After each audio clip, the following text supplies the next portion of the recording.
Olá, humanos! Meu nome é Anderson Mendes e eu sou autor do projeto Depressão Não é Frescura. E nesse episódio eu vou compartilhar contigo um pouco de como nasceu a energia desse projeto e, principalmente, fazer um apanhado dos episódios anteriores trazendo as mensagens dos especialistas que nos ajudará a ter uma impressão melhor da depressão.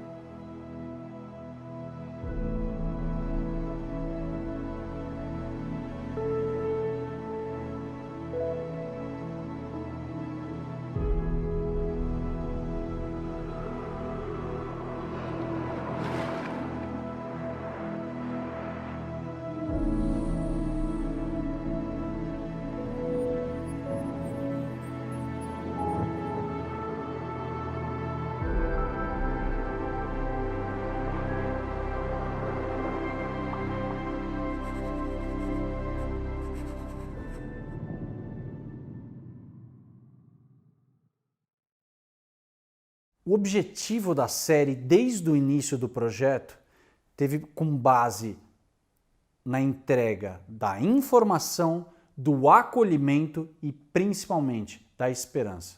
Mesmo porque a esperança a gente não perde, mas muitas vezes a gente deixa de ver ela. A gente abafa um pouquinho a esperança.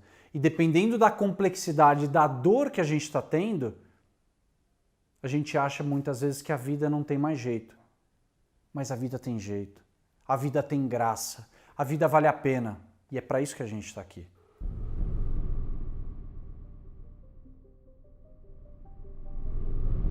Todas as informações relacionadas à depressão, ela entrou de uma forma, no mínimo, muito diferente e conflituosa. Eu fui chamado para ser diretor de cena de um projeto do IPQ, do Instituto de Psiquiatria da USP, e ali os grandes nomes da psiquiatria estavam ali justamente para oferecer uma aula chamada Psiquiatria para Não Psiquiatras, para falar sobre os diversos tipos de transtornos mentais, entre eles a depressão. O Dr. Wagner Gattas foi o primeiro professor. Ele começou justamente falando sobre a depressão, trazendo os sintomas físicos, psíquicos, os casos clínicos.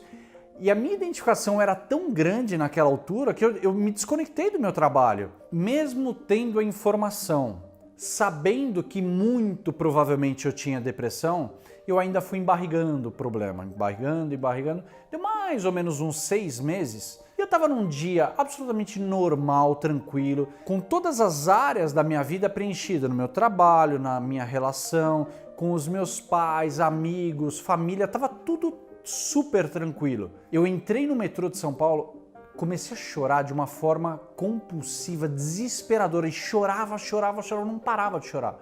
E aí eu toquei a campainha da minha casa, minha ex-esposa abriu a porta, ela ficou branca ali, paralisada, falou: Anderson, quem fez tudo isso com você? O que te aconteceu? Como qualquer emoção, se você der um tempo, ou se os estímulos variarem, se você conseguir se cercar de outras coisas positivas, muitas vezes a tristeza passa. E se você acha que a depressão é tristeza, você pode ficar esperando ela passar, e nisso se vão anos sem que ela passe. Eu não tinha um motivo.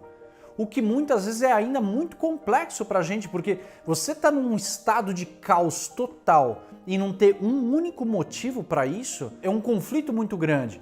Passado mais de 2 horas de choro, a hora que eu desabafei tudo aquilo que eu precisava, a partir dali eu fui buscar psiquiatras, psicólogos, as coisas começaram a tomar um outro rumo, um rumo muito mais positivo para minha vida. O que os especialistas dizem é que se você sente 5 ou mais desses sintomas durante mais do que 2 semanas, vá buscar ajuda especializada. Ajuda especializada, direto e reto, eu estou falando em psiquiatria ou psicologia.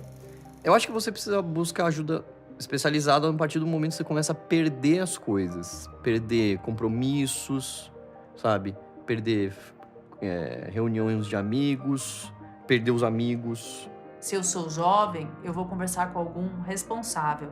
Se eu sou um responsável e vejo isso no meu filho ou em alguém próximo, é também buscar caminhos para que ele possa se encontrar. Buscar tratamento, principalmente quando você tem preconceitos, é difícil. Por uma série de situações. A depressão você já ouviu 500 vezes que ela é frescura, a doença do fraco, de uma série de coisas, do vagabundo e tudo mais. E tem um ponto muito importante também que é a aceitação. Muitas vezes você renega a doença, né, o transtorno mental. Consegui superar, né, esses bloqueios que eu tinha e fui lá no primeiro psiquiatra. O primeiro psiquiatra, ele basicamente não tinha nada a ver com aquilo que eu tive acesso lá no IPQ, que eu vi grandes profissionais falando e tudo mais. Ele queria simplesmente me medicar e me despachar, medicar e despachar. Eu falei, não, tá errado. Continuei insistindo, passei por 7 psiquiatras até achar um bom profissional. E o que é um bom profissional? É aquele cara que ele se importa com você, ele demonstra empatia, ele quer conhecer a tua história, ele quer acompanhar o teu processo de evolução. Quando você começa a tomar o medicamento, é muito importante nesse momento de transição, dessa complexidade dentro de você, manter o acompanhamento médico. Entrar em contato com ele, poxa, não tá legal, tô ruim, tô com dificuldade de dormir, mas a ideia é que o psiquiatra vá ajustando o medicamento, a dosagem, até a coisa começar a funcionar. Agora, muitas vezes você entra numa sessão de terapia ruim e sai de lá pior. Por quê? Porque você está enfrentando tudo aquilo que você renegou. Isso aqui é importante, porque a partir daquilo você começa a tomar conhecimento, você começa a jogar luz dentro de problemas que são super importantes você enfrentar para que você possa caminhar mais leve. A parte legal de você trabalhar com a terapia e se medicar é que você volta a ver as coisas que são muito importantes na sua vida. Tem um monte de coisa legal para eu fazer, eu tenho um monte de coisa bacana. Vou simplesmente desistir desse jeito. Se tratar quando você tem recursos, quando você tem grana, é sempre muito mais fácil. Mas isso não significa que quem não tem recurso, não tem grana, não consegue se tratar. Vou dar um exemplo das possibilidades que o governo oferece, os CAPs são uma possibilidade. As universidades oferecem recursos gratuitos também, buscando uma atividade física ou fazer exercício físico através da bicicleta, tomar sol. Uma das ferramentas mais incríveis que me ajudaram e me ajudam no dia a dia para prevenir a depressão, para me ajudar a ter qualidade de vida, é a meditação. A meditação, basicamente, eu estou falando numa respiração profunda, em fechar os olhos. Repare, tudo isso que eu estou falando é R$0.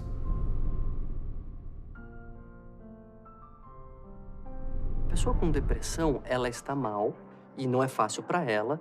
E quem está em volta, muitas vezes está ali na aflição de tentar ajudar. De tentar ajudar a pessoa a reagir, como a gente quer ajudar qualquer um que está doente. Então a gente precisa entender que o cérebro também adoece, que a mente adoece e que a pessoa não vai conseguir. Não é fácil você lidar com uma pessoa com depressão no dia a dia. É cansativo, demanda energia, então você vai num dia e convida ela para uma festa de aniversário.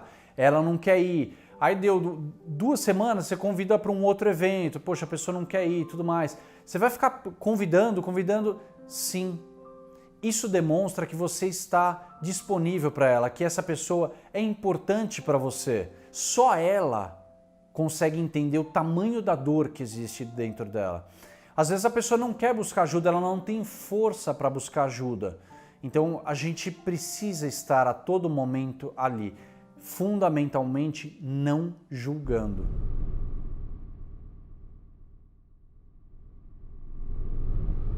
Dentro do vazio sempre existe uma possibilidade. Se de repente a gente aproveita, né, esses momentos de vazios existenciais, né, a gente entende que nada vai preencher, a gente para de buscar lá fora aquilo que a gente tem que reconquistar aqui dentro. Imagina o seguinte, o copo está vazio. E dentro de uma relação amorosa, o outro nos completa. Beleza. Quando eu faço isso, eu estou entregando totalmente a responsabilidade da minha felicidade para o outro. O que acontece? Num determinado momento, o outro se cansa de mim, me trai, e o outro vai embora. E aí o meu copo fica vazio. Quando o meu copo fica vazio, eu estou totalmente perdido. O amor está em você. Você é um ser humano que alguma coisa vem, toca e a capacidade de amar aflorece. Perceba que o amor está em você e não no outro. a partir do momento que eu comecei a entender o verdadeiro amor, fazendo uma outra analogia, o amor é um chafariz. Ele está a todo momento esbanjando, ele está lá jorrando essa energia. O outro vem, voltando à história do copo, ele vem dentro de um transbordo, não numa forma de completar. Isso fez toda a diferença para mim a partir do momento que eu tive esse entendimento. E aí, com isso, o meu vazio existencial foi cessado, porque eu comecei a me preencher de mim, eu comecei a me curtir, comecei a me conhecer, me aceitar dentro das coisas legais e das coisas não legais. A gente vai, a maturidade vai trazendo um pouco disso pra gente, de olhar pro teu lado negativo, a coisa que você não gosta tanto de você, o teu lado sombra, e tá tudo bem. Vou melhorar, vou em busca da minha evolução, mas aceito isso. Acolho esse lado que não é tão bonito da gente mostrar para os outros. Sou humano. Mas diz-se que é no vazio do jarro que se põe a flor. E se o jarro está muito cheio de flores antigas ou até de flores de plástico, fica difícil a gente renovar. Quando a gente entende a exposição ao ridículo, ou seja, a minha humanidade exposta, não como uma vergonha, mas simplesmente como uma característica minha, e eu faço graça disso, e eu faço graça com o outro, eu me congraço melhor comigo, com o outro e com o mundo. E talvez a gente tenha uma chance de caminhar com a mochila mais leve, abrindo mais espaço no jarro, para que novas flores venham, porque a última coisa que eu quero é uma primavera de plástico. A flor vai viver, ela vai sentir o vento, ela vai sentir o sol, ela vai viver. E a vida é processo. O Wellington Nogueira trouxe isso também de uma forma muito bacana. A gente cai, a gente sente o sol, a gente precisa de tudo isso. A zona de conforto faz com que a gente se cerque cada vez mais e viva uma experiência pobre de uma série de coisas que poderiam acontecer, mas que você não vai se permitir, porque você está no quentinho do seguro. Agora, o inseguro que a flor vive no dia de sol, de chuva, de vento, isso é vida. São os tombos, os acertos, os erros. Estamos vivendo a partir disso. Não daquele sorriso plástico lindo que daqui para fora ele entrega a beleza e daqui para dentro zero de beleza. Eu tenho uma colega gestalt terapeuta que me ensinou, Gláucia Tavares. Eu organizei um livro e no capítulo dela ela falou que diz que a palavra trauma vem de ferida. E se você faz uma brincadeira com a palavra ferida, tira o R e inverte. Isso quer dizer ida da fé. Por isso que eu sempre levo a ideia de que está ferido, você precisa uma pitadinha de esperança. Isso é importante. Ah, mas Karina, eu não acredito que as coisas vão mudar. Você não precisa acreditar. Você precisa só autorizar que a vida te surpreenda. A gente pode perder tudo. A gente não pode perder a esperança. E quando eu estou falando de fé, eu não estou falando numa religião em si. Eu estou falando na fé em mim, na fé no outro, na fé na vida, na esperança da conexão, na esperança do porquê que a gente está aqui, por que essa vida vale a pena. Então tem momentos que a gente começa só a enxergar as coisas negativas, a gente começa só a tomar porrada da vida, tem momentos que a vida bate de forma severa. Nesse momento, muitas pessoas acabam perdendo a esperança na vida, a fé nelas. Acham que aquele é um problema que não tem saída e acabam buscando no suicídio a solução desse problema. Elas se acham um peso na vida dos amigos e dos familiares, que se elas saírem de cena, as coisas vão melhorar. Dentro dos eventos do CVV, por exemplo, quando a gente está ali junto de um tentante e junto com um enlutado, que é um familiar ou um amigo vítima do suicídio, quando eles se conversam, existe uma coisa linda, porque eles se enxergam. Eles começam, de certa forma, a trocar de papéis. Eles não se julgam. Isso é... Por mais que a gente esteja falando sobre suicídio, a gente está falando sobre vida, cara. E essa vida que pulsa quando dois lados muitas vezes não se compreendem, estão numa dor muito profunda, através desse olhar, dessa experiência, dessa vivência, aparece a vida ali brotando. Literalmente a flor de lótus acontece nesses momentos mais complexos. É lindo, é humano demais isso.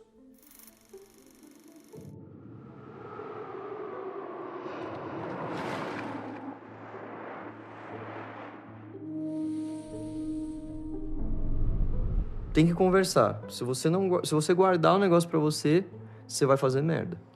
Mesmo assim.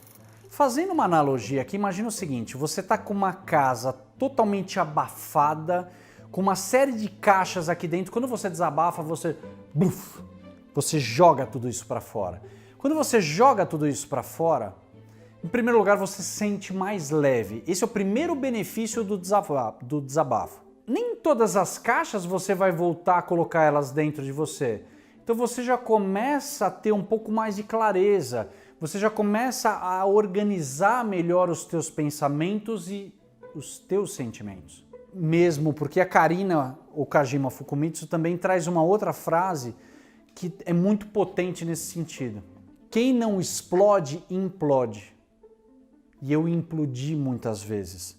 Se nós somos uma panela de pressão, a panela de pressão de tempos em tempos precisa soltar o gás, porque tem muita pressão dentro dela, assim como é o nosso dia a dia. Quando você consegue atingir com o tratamento esse patamar de a pessoa voltar ao normal dela, ao 100% dela, que não é uma vida só de flores, não é, né, um mar de rosas, mas é o normal daquela pessoa, você consegue mantê-la assim por um tempo com o medicamento, muitas vezes, a maioria das vezes, inclusive, você consegue tirar depois o remédio e essa pessoa tem alta e vai viver a vida sendo que ela teve depressão no passado, não é que ela tem depressão. Pode ter N situações que podem desencadear um quadro depressivo dentro de mim. Então eu vou prevenir a depressão ao máximo. Então eu tenho muita atenção com a minha alimentação, com os conteúdos que eu vou consumir, com as atividades físicas, com a terapia, com o conteúdo. Eu tento me cercar de coisas absolutamente positivas e principalmente de relações positivas, de relações construtivas. Com certeza, se eu tenho relacionamentos mais acolhedores, se eu tenho relacionamento que olha para mim e entende que eu tô com uma dor, com certeza isso vai influenciar de forma mais positiva. Uma vida com propósito começa a te gerar mais gás, mais energia. Eu tenho pelo que viver, eu tenho por que viver. Muitas vezes no decorrer da vida a gente vai perdendo gás, essa esperança, a potência e tudo mais. Então eu acredito que o propósito, além de te dar um porquê, faz com que o nosso coração comece a trabalhar com mais força, com mais intenção, com mais impulsão. A partir do momento que entendi qual era o meu propósito e consegui descobrir ele através de muita dor, através de muito questionamento, através de muita terapia, o propósito mudou minha vida. A partir desse momento que eu entendi qual era o meu propósito, isso não significa que a minha vida é luz, é flores, são sorrisos e coisas deliciosas. Mas você começa a enxergar a tua estrada de uma forma mais iluminada. O palhaço, sim, é um propositor de bons encontros, mesmo que de vez em quando ele vai te colocar numa lambança. Ele vai te colocar numa situação em que você não tem outra circunstância senão se revelar, passar por uma situação ridícula. Só que o ridículo é ruim, a gente entra de novo na questão, porque eu considero a coragem de se expor ao ridículo libertadora. O palhaço me mostrou que ele é um ser humano que deu certo. Ele aceita o ridículo do ser humano e brinca com isso. Ele utiliza dos extremos das nossas emoções e brinca com tudo isso. Tudo isso é muito risível, coisa que a gente tenta abafar. E quando eu comecei a desenvolver as palestras, foi uma coisa muito crítica para mim, porque eu queria falar sobre depressão, sobre suicídio, sobre saúde mental, inteligência emocional, caracterizado de palhaço. Meu primeiro personagem foi um bebezão, então imagina eu falando sobre tudo isso vestido de fralda, pantufa e chupeta. Na minha cabeça, quando eu compartilhava isso com as pessoas, dessa ideia, todo mundo me vaiava. E eu concordo com eles, a ideia realmente era ruim. Mas eu tinha alguma coisa dentro de mim que era muito forte e falava assim, tenta, cara. Eu tentei. E deu certo. Deu certo. Eu amo fazer as palestras. Quando eu estou fazendo as palestras, eu estou no auge da minha potência. Eu acesso muitos humanos. Porque eu me permiti tentar. Felicidade não é um lugar. A felicidade é uma circunstância. Nenhum de nós é feliz o tempo todo, nenhum de nós é infeliz o tempo todo. A felicidade não é só um instante de alegria que você queira repetir sozinho, mas ela é compartilhada, em especial com as pessoas que amamos. A felicidade é para ser vivida junto. Fica fácil perceber que às vezes é mais legal a comemoração de uma vitória do que aquilo que você conseguiu propriamente. Nós somos faraós digitais. Nós temos que ter uma vida incrível, impecável. E quanto isso está trazendo infelicidade para a gente, né?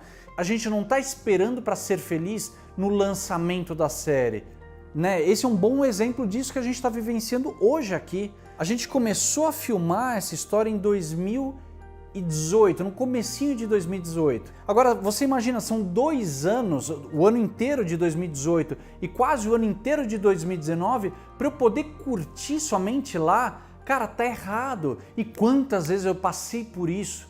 Só quando eu concluí essa história que eu vou começar a respirar. E você sabe o que acontecia? Eu não respirava.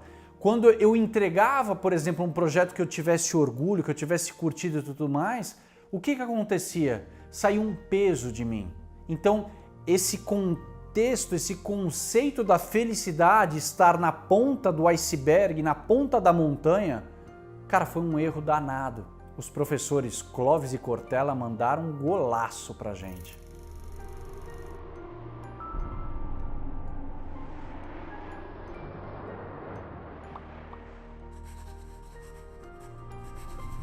Essa integração entre mente e o coração é a fusão perfeita para que nós humanos possamos viver em paz, em harmonia, experienciando uma vida com mais propósito, com mais sabor, com mais cor. Quando você entra nos aspectos mais emocionais, eu tentei traduzir isso através do coração.